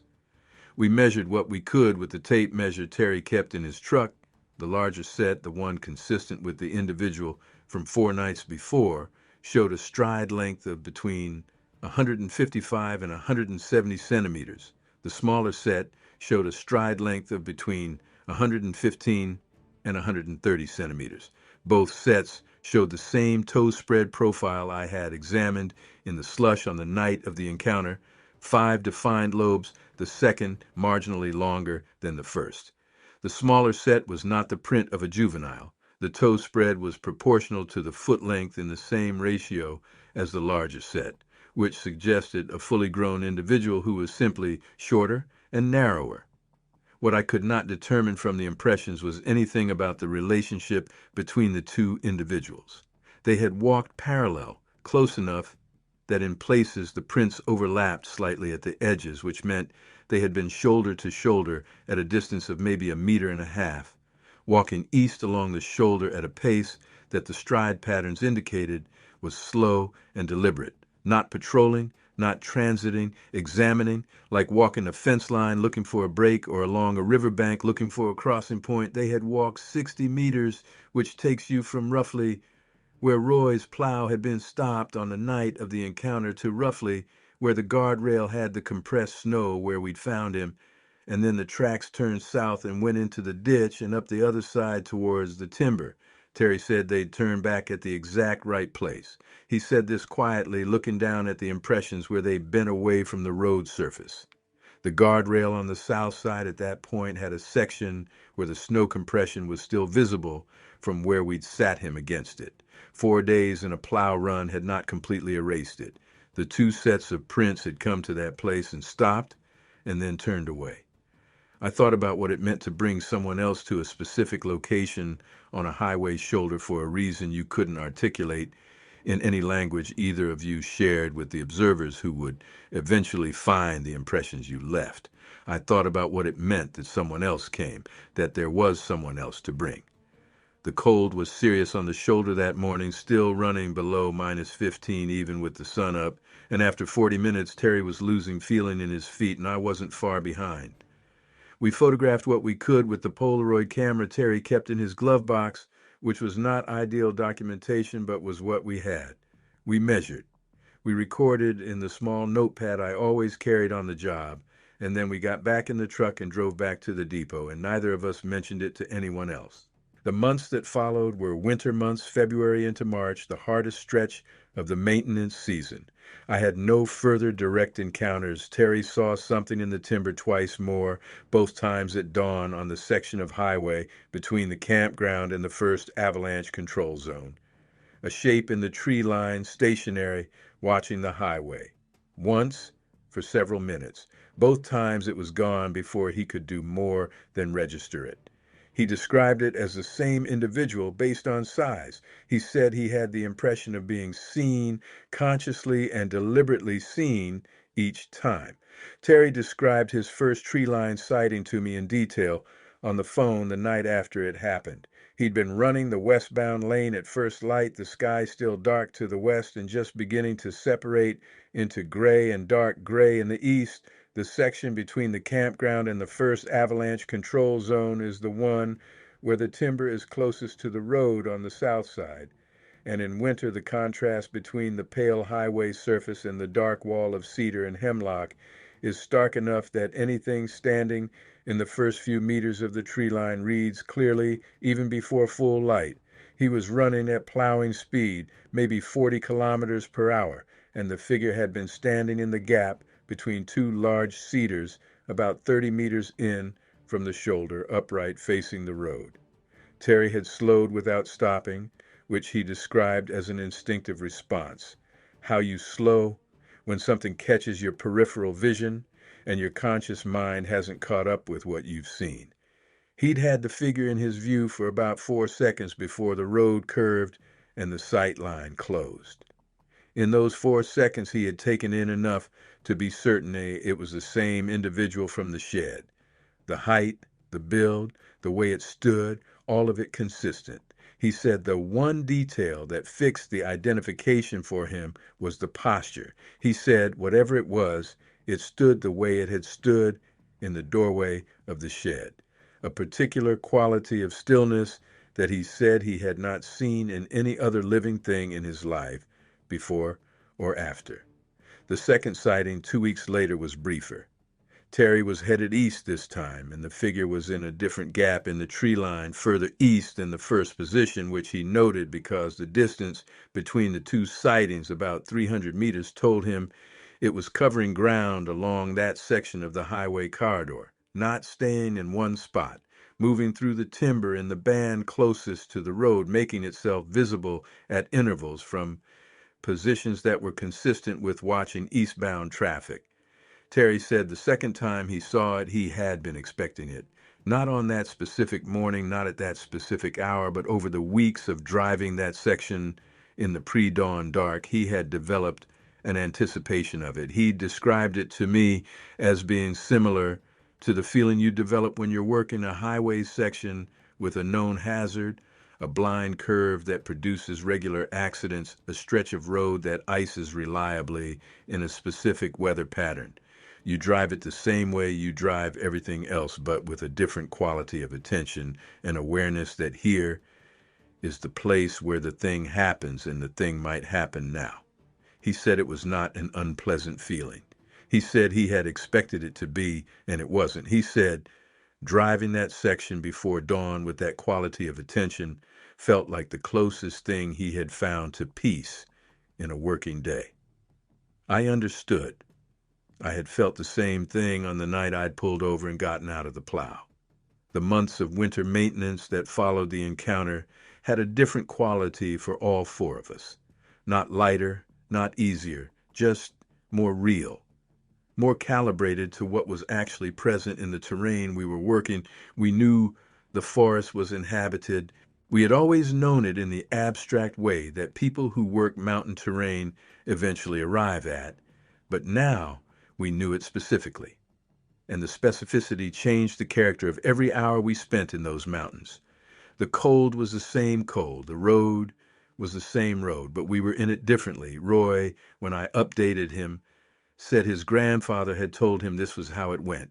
You saw them once clearly, and then you saw them differently after that. Not more, necessarily. You just saw differently. The forest was the same forest, but you'd learned that it was occupied in a way you hadn't known before, and that knowledge changed the quality of your attention when you were in it.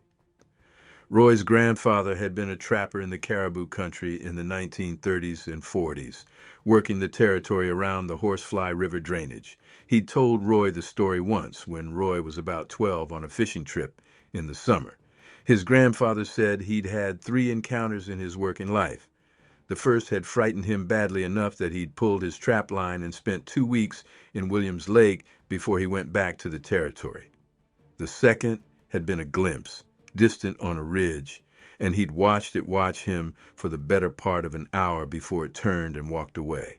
The third had been what Roy's grandfather called a meeting, and he described it the same way I would describe what happened in the depot shed, a moment of mutual recognition, an exchange of some kind without language, without explicit communication, but an exchange nonetheless. After the third one, his grandfather had said the fear left entirely and something else moved in. He hadn't named it. He just said it was a different relationship to the mountains than he'd had before. Roy said he would have understood what you did for the arm. I hope so.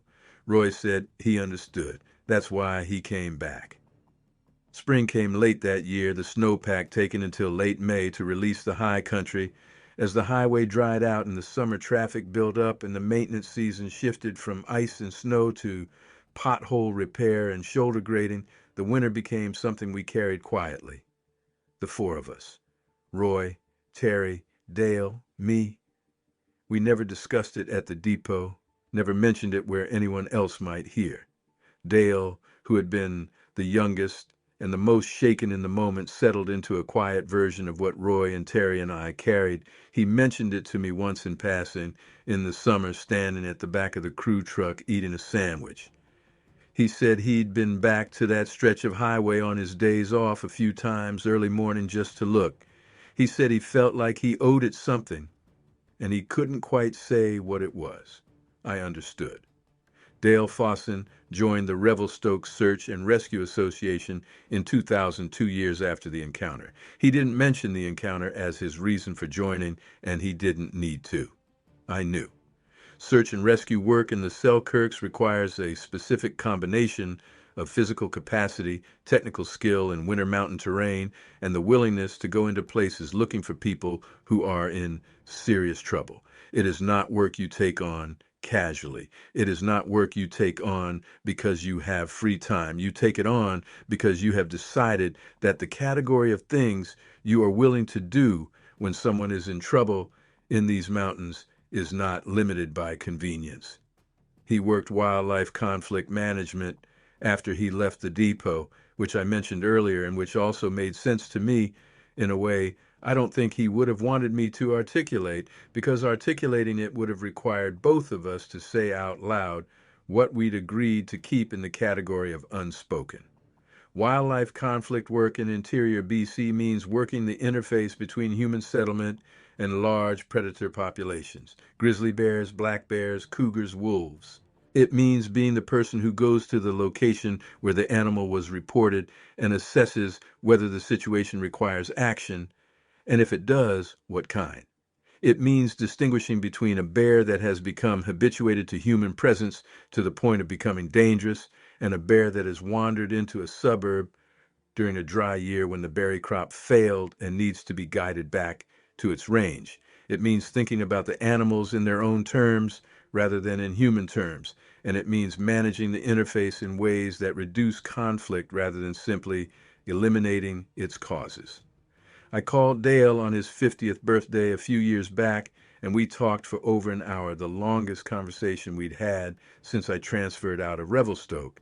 He told me about a case he'd handled the previous fall, a grizzly sow with two cubs that had been making repeated incursions into an orchard near Nakasp. The standard response would have been to relocate the family to higher terrain, which the department had done twice already without lasting effect because the sow had apparently decided the orchard was part of her range and kept returning.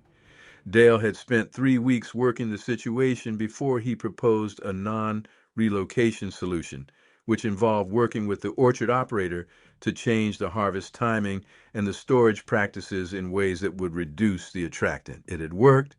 The family had moved on. No animals had been killed. No humans had been injured. I told him that sounded like a lot of work for an outcome that most departments would have reached in a different and faster way. He was quiet for a moment, and then he said a thing I have thought about since. He said, "The fast way assumes the animal is the problem. Sometimes the animal is just in a place where both parties have a legitimate claim." That sounded like a lot of 1998 talking. He laughed and said it was. He said some things. When you learn them a certain way, don't entirely leave. I transferred out of the Revelstoke Depot in 2003 to take a supervisory position in the Salmon Arm District. I spent the last 12 years of my career there, retired in 2011 after the shoulder injury that ended my ability to operate equipment safely, and Marion and I stayed in Salmon Arm until she got sick, and then we moved back to Revelstoke to be near our daughters. Marion died in the fall of 2022. I have been in Revelstoke since. Terry Asachak retired in 2007 and moved to Kamloops to be near his grandchildren. We talk every few months. He never passes through the Rogers Pass section without keeping his eyes on the south side timber between the Illecillewaet campground and the avalanche gates. He told me last winter that in 25 years of passing through that country, he's seen sign a handful of times. Not the kind of sign that most people would notice or register correctly. Disturbed snowpack in a pattern that doesn't match wildlife trails. Compressed branches at a height that nothing with 4 legs can reach. Once in the late spring, tracks in the soft earth of the campground closed for the season, discovered on a maintenance run, photographed and filed under animal sign because that was the category that existed. The photographs were still somewhere in the system, he said. Roy Melnyk retired in 2009. He lives outside Revelstoke on the bench above the Columbia River on a property with a view of the Selkirk Range that he says he never gets tired of looking at. He grows a garden in summer and cuts his own firewood and is exactly the man you would expect him to be. We have coffee together every couple of weeks. He doesn't talk about the encounter often, but when it comes up, he speaks about it with the same calm directness he brought to the shoulder of the highway that morning. No drama, no performance. Just a fact he carries, the kind you carry when it changes the shape of everything around it. Last spring, Roy told me about a visit he'd had. He said a young woman had come to his door in the fall, a graduate student at the University of Northern British Columbia, who was doing ethnographic research on traditional ecological knowledge in the interior of BC. She'd been interviewing elders and longtime residents along the Rogers Pass corridor about their observations of wildlife behavior and habitat use over time. She'd had Roy's name from the Revelstoke Search and Rescue Association records and had tracked him down to ask about any unusual wildlife observations during his years on the highway. Roy said he'd made her a cup of tea and he'd told her the edited version. He said he told her about unusual bipedal sign in the timber south of the highway, about the track sets Terry had documented and photographed, about the general sense among people who worked that corridor for decades, that the timber there was occupied in ways that standard wildlife surveys had not fully accounted for. He said she'd listened carefully and taken notes, and had then told him that she was hearing similar accounts throughout the corridor from people who'd worked the highway, from residents of Revelstoke and Golden who had been out in those mountains for decades. She said the consistency of the accounts across different people with different backgrounds and different timelines was the part of her research that she couldn't explain away. Roy told me what he'd shared with her and what he'd held back, and the line he'd drawn was the same line the four of us had held for 27 years. The track photographs, yes. The general pattern of bipedal sign in the corridor, yes. The specific incident, the shed, the shoulder reduction, the return visit, no. He'd told her he had one more thing to add, the statement that there was an incident he could not describe in detail, but that had involved contact between his crew and an individual in the corridor that had not been wildlife in any conventional sense. He said she had gone very still when he said this. Not surprised, he told me, like a person who has been looking for a specific piece of data and has just been told it exists. She had visited two other longtime residents of the corridor before Roy, he told me, a retired CN rail section foreman who had worked the Rogers Pass rail segment for 30 years, and a woman in Revelstoke in her 80s who had grown up in Golden and had spent her entire married life within 20 kilometers of the pass. The foreman had described seeing sign along the rail corridor in 3 separate locations over his career, each time at dawn, each time in sections where the rail line ran close to the river in the valley bottom. He had not seen the source of the sign. The woman from Golden had seen once at dusk in 1973 a figure standing on the highway shoulder near the turnoff to Donald, approximately 40 kilometers east of where our encounter had occurred. She had reported it to her husband at the time, and he had told her she'd seen a hitchhiker, and she had never mentioned it again to anyone. Roy said the researcher, her name was Jessica Baranowski, had shown him a map during the conversation, a hand-drawn map of the Rogers Pass corridor, the highway, and the rail line marked, with observations from her interviews plotted on it by location and year.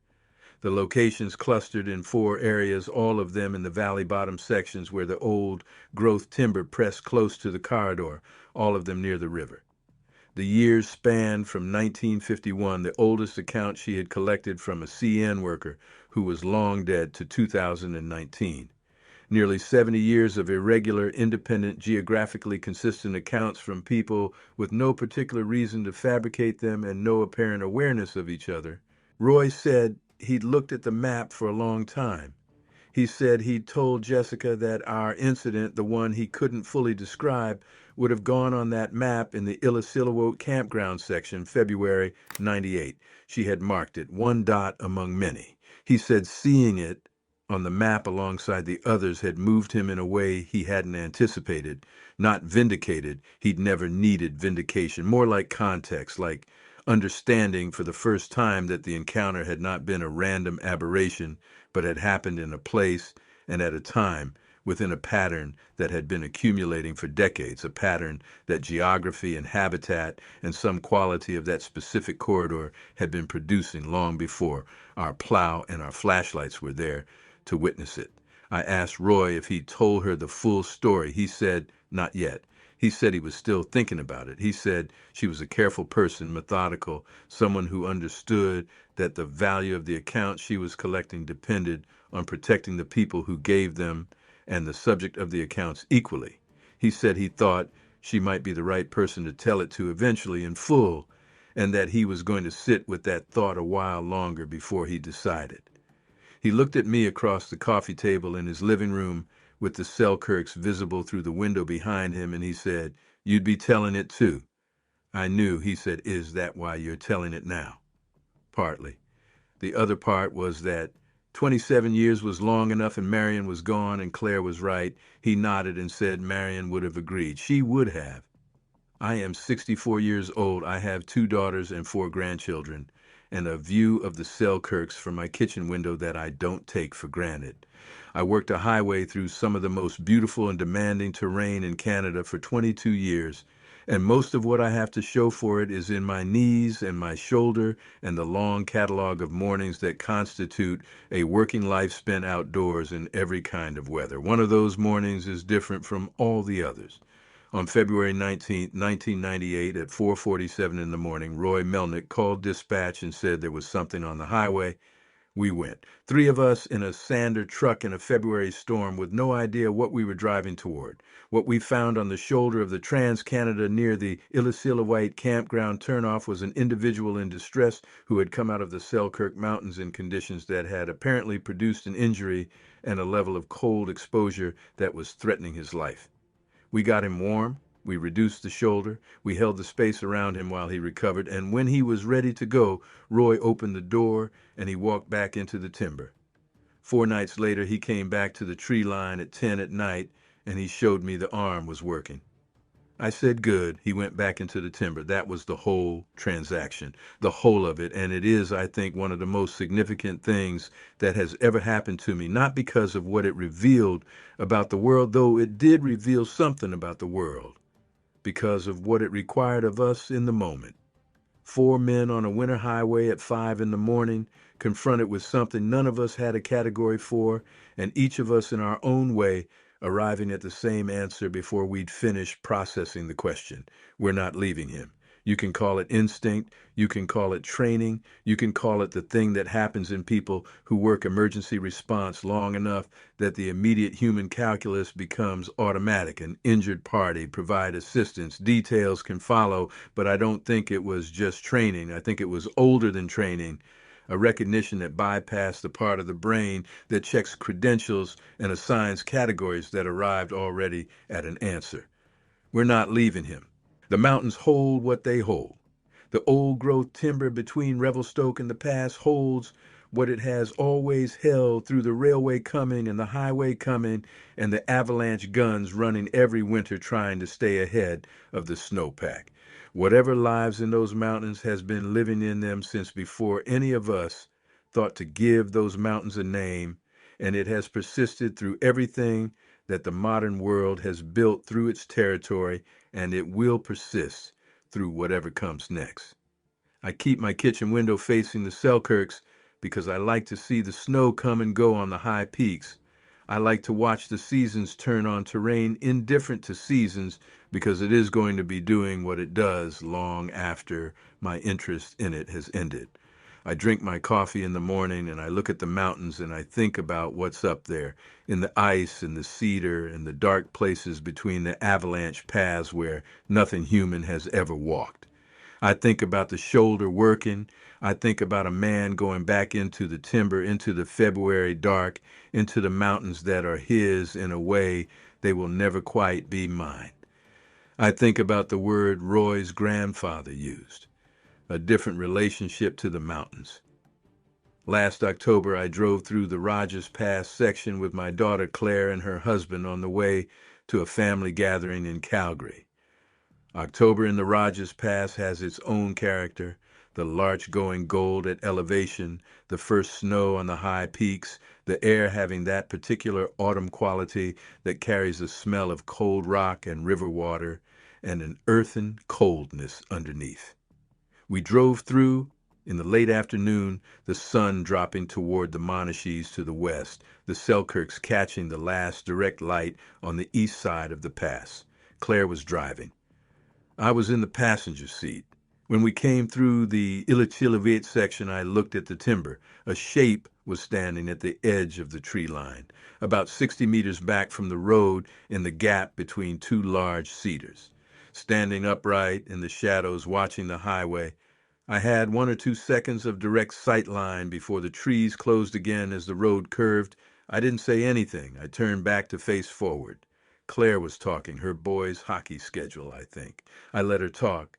After a minute, she said, "Dad, you okay?" "Fine." The pass was beautiful in October. You're not looking at anything. Looking at everything, she let it go. She's her mother's daughter. She knows when to hold a question and when to set it down. The drive was not the first time I had been through the Rogers Pass section with someone who knew the full story. Claire had grown up hearing the version I'd told her mother, and after Marion's funeral, she'd heard the complete account, and we talked about it over several evenings while she was in Revelstoke that week. She had listened to the whole thing and asked her questions and arrived at a position that was clear-eyed. She said she believed me. She said she believed me not because she was my daughter, but because the account was consistent and specific and internally coherent in ways that invented stories generally aren't. So she knew when I went quiet in the passenger seat that I had seen something in the tree line. She didn't ask until we were well past the pass, the road descending toward Golden with the Columbia Valley opening ahead of us. 10 minutes of silence before she said quietly, "What did you see?" I told her. 1 or 2 seconds of direct view, a shape in the familiar gap between two large cedars standing upright facing the road. In October afternoon light rather than February pre-dawn dark, the color's different, the gray light of winter replaced by the amber of a late October afternoon filtering through larches gone gold at elevation. The figure in that light was darker than the trees behind it and lighter than the deep shadow inside the timber, and for the seconds I had enough to see that it was upright, bipedal, and very large. Claire was quiet for a while, then she said, "Do you think it's the same one?" No way to know. 25 years was a significant span of time, and I had no framework for how long this species lived or how range use patterns shifted across a lifetime. If it was the same individual, the shoulder I had reduced in a concrete shed in February of '98 had had 25 years to fully heal and bear its load, which was a good outcome by any measure.